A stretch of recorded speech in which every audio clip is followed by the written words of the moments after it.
Chapter 13. Kacey. Half-truths. Rhys doesn't ask about my embarrassing nickname again. Until after we order dessert. So, He grins and leans in. what is this nickname of yours? It's classified. And you won't grant me clearance? His voice drops, low, sultry. So far, I've only known the serious Rhys. Now he's trying to be flirtatious. I'm in serious danger. A soulful jazz rendition of Have Yourself a Merry Little Christmas drifts through the dining area. I stare out the arched windows at the waves lapping the shoreline. He drums his fingers on the table. Is that a no, then? You can't laugh, I warn. I would never. Glitterbug, I mumble reluctantly. His lips twitch and his nostrils flare as he fakes a cough. You promised! I'm not laughing. I'm coughing. You're a terrible actor. Guilty as charged. He wipes his eyes. Now, share how this name came about. The server arrives, clears our dinner plates, and leaves 2 spoons and 1 dish of cinnamon-dusted churros with vanilla ice cream. If someone had told me this morning I'd be sharing dessert with Rhys, I'd have choked on my peppermint mocha. But here we are. And as this early evening turns into a late night, I'll admit I don't want this date to end. He thanks the server and hands me a spoon. I hold mine out to him. What am I meant to do with that? He asks. Shake it? No. Cheers, like champagne glasses. Naturally. He clinks his spoon against mine. Now, I am ready for the tale of the glitterbug. I give a gentle snort. It's not a tale, really. Mom's craft room had a magical pull on me as long as I can remember, and this particular time I found the glitter. And then? Rhys abandons his spoon for a knife and fork to cut a slice of churro. He's so cute and proper. He dips it into the ice cream and takes a bite. I took the whole drawer to my room and, well, decorated it. Are we talking a light dusting or full-on disco inferno? I wave my spoon around, indicating the whole room. Definitely disco ball status. I expected nothing less. When Mom called me down for dinner, I showed up, sparkling. My whole family rushed upstairs to see my room. Dad burst out laughing. Mom was mad at first, but my dad was cracking up, so she joined in. And then all of my brothers, even Jack, who was only 3. When Dad finally caught his breath, he said, I lower my voice to mimic him. Well, Addie, what did you expect from our little glitterbug? Better lock that stuff up next time. And now Rhys is laughing. A perfect imitation of your dad. Yeah, I chuckle. I'm amazed at this new side of Rhys. When did his walls come down? The difference between the first day we met and now has me reeling. How will he feel about us spending the evening together? I don't plan on telling him, do you? No. The truth is, I haven't introduced a guy to my dad since Jaden when I was 18. Poor guy ran out of the house with tears in his eyes. Never spoke to me again. That's encouraging. He deadpans. I'd appreciate a warning if you do tell him. Deal. I pick up a churro and bite, the crisp shell giving way to soft cinnamon sugar warmth. We finish dessert and stroll along the boardwalk back to our cars. The chill sets in, so I tug on my sweatshirt. Did you not bring a jacket? I ask. This is warm compared to London winters. But I must say, He looks down. sand and dress shoes don't get on. Yeah, that's why I always keep a pair of flip-flops in my trunk. I wiggle my toes. You should have let me borrow yours. He jokes. I have another pair if you want to try. I'm up for a Cinderella remake. A grin pulls at his lips. Perhaps another time. We stop at my SUV. His eyes turn down at the corners in a way that makes him look heartbreakingly sincere. He's gorgeous when he's serious, but when he jokes and those frown lines vanish, I forget how to breathe. You're a lot of fun when you let down your guard, Rhys Ballantyne. You're always fun, Kacey Briggs. Yeah? I bite the corner of my lip and lean against my driver's side door. The tension buzzes in the space between us. Rhys drops his gaze for a moment. When his eyes meet mine again, I see the same heat from the hotel. I'll see you tomorrow then. Rhys asks, his voice low and thick. Tomorrow, yeah, I murmur. Cheers for giving me another chance. There's one more waiting for you right here. I lift my chin, hoping he'll get the hint. His fingers reach for me, but he hesitates, brushes a strand of hair off my face. I'm just trying not to muck it up this time. Don't disappear, and it'll be perfect. His eyes drop to my mouth. He looks at me once more, as if needing permission. I close my eyes and lean in. His kiss is soft and slow, as if he's afraid of breaking something fragile. His lips taste sweet like cinnamon sugar. My hands slide up his shirt, feeling the hard planes of his chest underneath, and his hands caress my face. We take our time kissing, in no rush for this to end. His lips brush the corner of my mouth, and he rests his forehead on mine. This is a bit scary for me. Rhys admits. I won't hurt you, I whisper. Forgive me, but we'll need to take it slow. I can handle slow. But can I handle it? He's only here for 2 weeks, and the thought of him leaving already hurts. So I just keep quiet and hold on a little tighter because I can't risk pushing him away. The next morning, my team is arranging the last of the chairs, getting the screens up and running, and putting the final touches on the breakfast buffet. A few more things need to be tweaked, though, like the entryway vases. The pampas grass is too wild. I strip out a few stalks until the dried lunaria shines through. I continue pulling and adjusting. I hear someone approach from behind. Have you seen this? Lisa whisper yells. I'm elbow-deep in the dried grass arrangement, and I can't see a thing beyond the branches. You mean Jeff's bow tie, I guess? Yeah, it's atrocious. I'm surprised he doesn't have matching glasses. Oh. Her voice loses its edge. I think it's kind of cute. She shoves a magazine between me and the foliage, her voice regaining its urgency. But I was talking about this. It's rolled open to a half-page glossy color photo of Rhys and me looking cozy, admiring the Flying Doves installation at the White House.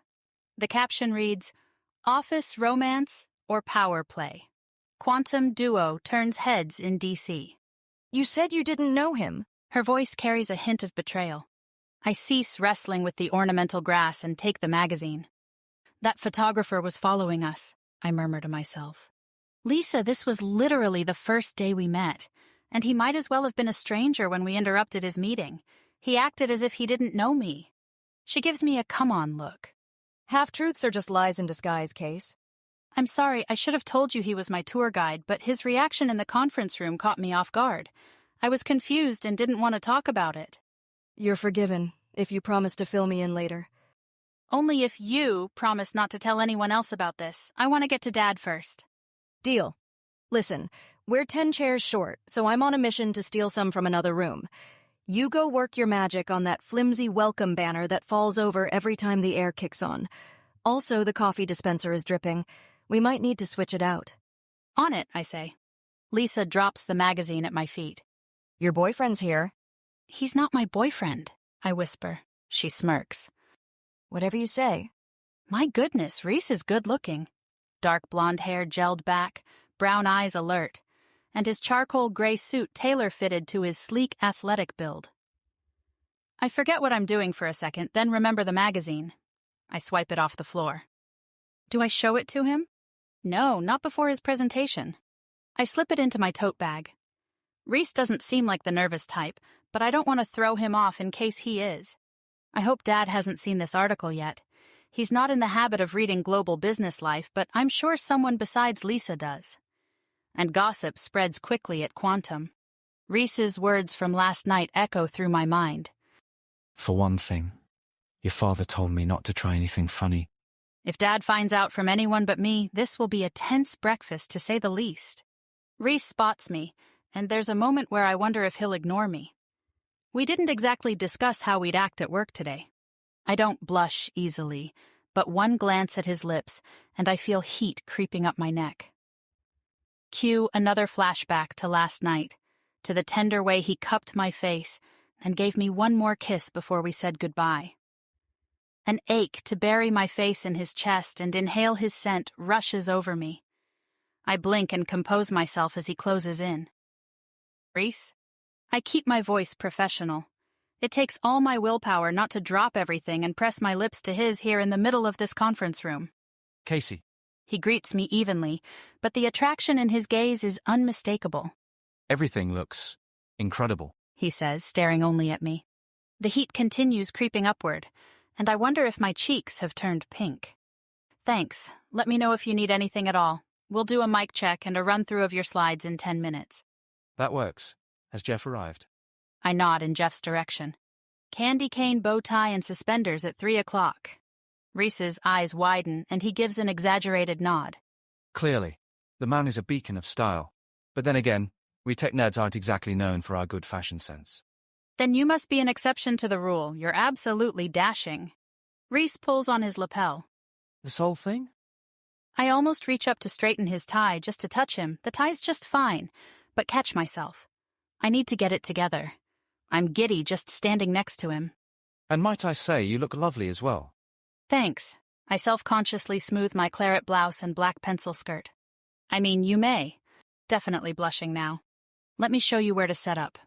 Rhys follows me up onto the raised platform. He heads to the large table that sits in the center of the stage. Yours is over here, actually. I usher him to the circular table on the side of the stage. I bite my lip in anticipation. Is this for me? He asks. An electric tea kettle and all the tea things I could think of, like a mini milk pitcher and honey, rest on the table. He stares at it for a beat, then picks up a PG Tips tea bag. Where'd you find this? World Market. I have an aunt who lives in Wales. She said this is the brand all the hotels serve. I took a chance you'd like it. His light brown eyes fill with gratitude and wonder. He takes a step toward me, then stops, as if remembering we aren't alone. Lisa returns, pushing a cart full of chairs. Thanks, truly. He murmurs. My pleasure. I need to help with the chairs. Best of luck with your presentation. I rush down the stairs to Lisa. Great, you found more, and they match. Did you expect anything less? She asks. I chuckle. Of course not. We unload the chairs and fill in the empty spaces at the last table. Then we swap the leaky coffee dispenser out for a new one, and I tape the base of the sign to the floor to keep it from toppling over again. I glance at my schedule. Did you confirm the Christmas party caterer walkthrough today? I ask. Yep. Lisa checks her phone. She'll be here in 3 minutes. Shoot, can you do the mic check and have Rhys run through his slides? I'll try to be back before we start. Your dad will lose it if you're not here for the introductions. I'll be here. I hurry downstairs to the atrium event hall. Luckily, the caterer is already there. Since we nailed down most of the details months ago, it doesn't take long to review a few minor produce substitutions and finalize the enchanted gala menu. We walk the floor plan, double-check buffet flow, and confirm linen drop-off times. I'm so glad I booked them 10 months out. Knowing the food will be hot, labeled, and replenished on time is one less thing to lose sleep over. By the time I'm back in the elevator, I've got 15 minutes to spare. I sidle up to Lisa. How's it going? Perfectly. It's so nice having tech guys as presenters. I don't even have to troubleshoot. They've got the AV all handled. Maybe we should convince Jeff to join our team. I stifle a laugh. It's actually not a bad idea. I doubt he'd be interested, though. Maybe Rhys would be, she says suggestively. Piper, my father's personal assistant, appears at my side and asks, Rhys would be what? My dad and Jack are just steps behind her. Oh, nothing. My blush threatens to reappear. Lisa's just trying to recruit some tech guys for our team. No poaching personnel, Glitterbug, my dad warns. Please, Dad, I say through my teeth. Yeah, Glitterbug, Jack drawls. Thanks for putting the posters up. We'll take it from here. I glance, fuming, at my dad for backup, but he's pointing to his tablet and whispering something to Piper, as if I don't even exist. I narrow my eyes at my little brother. I know where you sleep. One side of his mouth tilts into a smirk. Reduced to threats now, are we? Lisa intervenes.